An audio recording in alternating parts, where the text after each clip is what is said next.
Hey everyone, my name's Paul. I just thought I'd do a video on how to build a retaining wall. I've got an existing retaining wall there which is I've built a patio on top of, so the ground used to slope down from my house here and then slope down towards the garden. So what I've done is I've built a wall to get that level there, so I've built a patio. I've built an extra bit on the back here where there used to be bushes. So I just thought I'd put it on because when I searched on YouTube to get some guidance and make sure I was doing things right and get a little bit of guidance, I couldn't find anything really for what I was wanting to do because I'm using sort of building breeze blocks and putting them horizontally flat, and that builds a good strong retaining wall. So it obviously covers how to make sure you get your drainage at the bottom of the wall and all that sort of stuff and getting your wall nice and straight. I hope it helps. Yeah, if it does, subscribe, like, it all helps my channel as well. So yeah, let's get into the video. So I marked up the trench line just using a piece of timber, the straightest piece of timber I could find, and you can see I keep moving it backwards and forwards there. Dug it out with a mattock, which is a great tool for getting rid of sort of roots and stuff like that, and then obviously just using a spade and shovel to make the edges neat and get rid of all your soil. So yeah, simply just use the timber there to get a nice straight edge, and I'll talk a bit more now about the size. I'm going to use these blocks flat like I've done for the rest of the wall here, the rest of the retaining wall for the existing patio. Done a couple of returns here as well. I'm going to put a wall starter on here just because it's obviously carrying on from this existing wall. I've done these trenches obviously twice as wide as the blocks, about 400 to 450, and then that's one of the returns that I've done in the middle. And then I've done another return at the end there just to give it a bit more stability, like a couple of legs in the wall basically. Just gives it more stability. So I'm going to fill the concrete up to the line of the grass, which is a little bit of overkill, but if I do it to the bottom, to the top of that brick there, it means I only need to use 6 courses instead of 7 courses. So if I fill it up to that line, I can just use the 6 courses there. So I'm paying for it to be barrowed in, which you pay by the cubic metre anyway, but it still works out exactly the same price as getting like separate bags and everything and mixing it yourself, so it's a no-brainer. So this is after the concrete's been poured. I didn't get any footage of it being poured, so I did, like I say, poured it up to the level of the lawn. Used a guideline here. I've used a 6x2 length of wood, and obviously tried to choose a really straight piece of wood by looking down the edge of it just to get it as straight as I can. Eyeballed it as well from the other side of the wall. Attached the string so it's right on the edge of the wall, and obviously just attached it on the other side as well. And yeah, you can see it into the wall there. And then I've also drawn a line along the concrete underneath the string using the spirit level vertically, and make sure that's in the right place. That'll give me a bit of a guide when I'm laying the first course. Obviously that'll get covered up with a mortar. It gives me a guide then I can follow.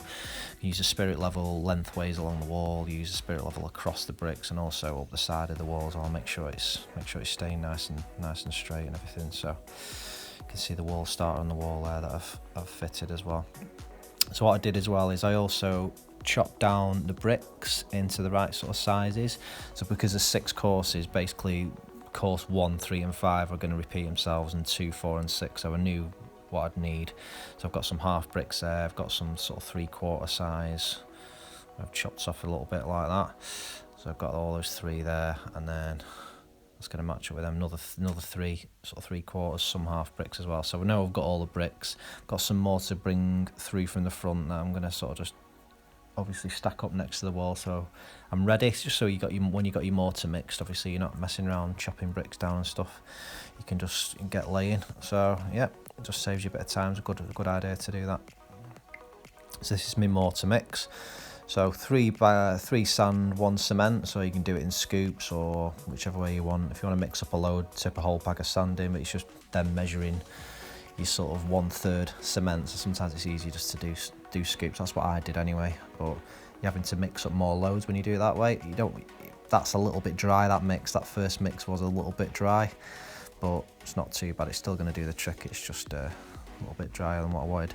I have made channels in the bottom of these bricks here for drainage, so I'm going to flip these bricks upside down there, so when they sit on the concrete they'll act as drainage. And I've got some crushed stone there from the offcuts of the blocks that I've mashed up, and also got some MOT at the front that I'm going to put behind the bottom 2 courses just to make sure that no soil or anything sort of gooey and sticky gets stuck in those channels and stops the effective drainage at the bottom of your retaining wall, because what you don't want is back up of water behind it.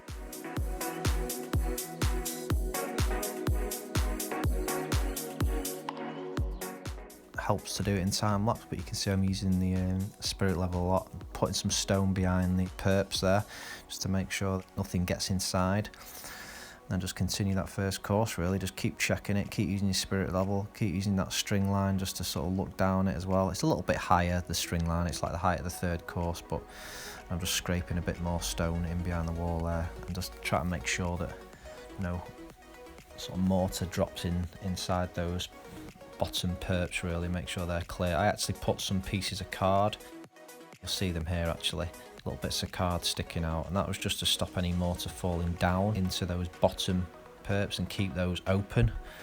So they were fully open, so you do get effective drainage through there. So, and obviously if you're using a wall starter, just ensure that you're obviously pulling these tabs down every 2 courses, filling the mortar up on the side of the bricks as well, down the back of, or down the end of the brick. Make sure you're getting good adherence with that mortar. So yeah, obviously filling up all the perps now, but when you look at the bottom, you can see the little pieces of card. I just put them in just to stop things falling down and keep them clear. But yeah, not the prettiest wall in the world, but it's going to get rendered anyway like the other wall, so I'm not too bothered about what it looks like as long as there's enough mortar in there. Really, that's all that matters. So yeah, crack on, get the last 2 courses done, and that takes me to my 6 courses, and then let's see what it looks like.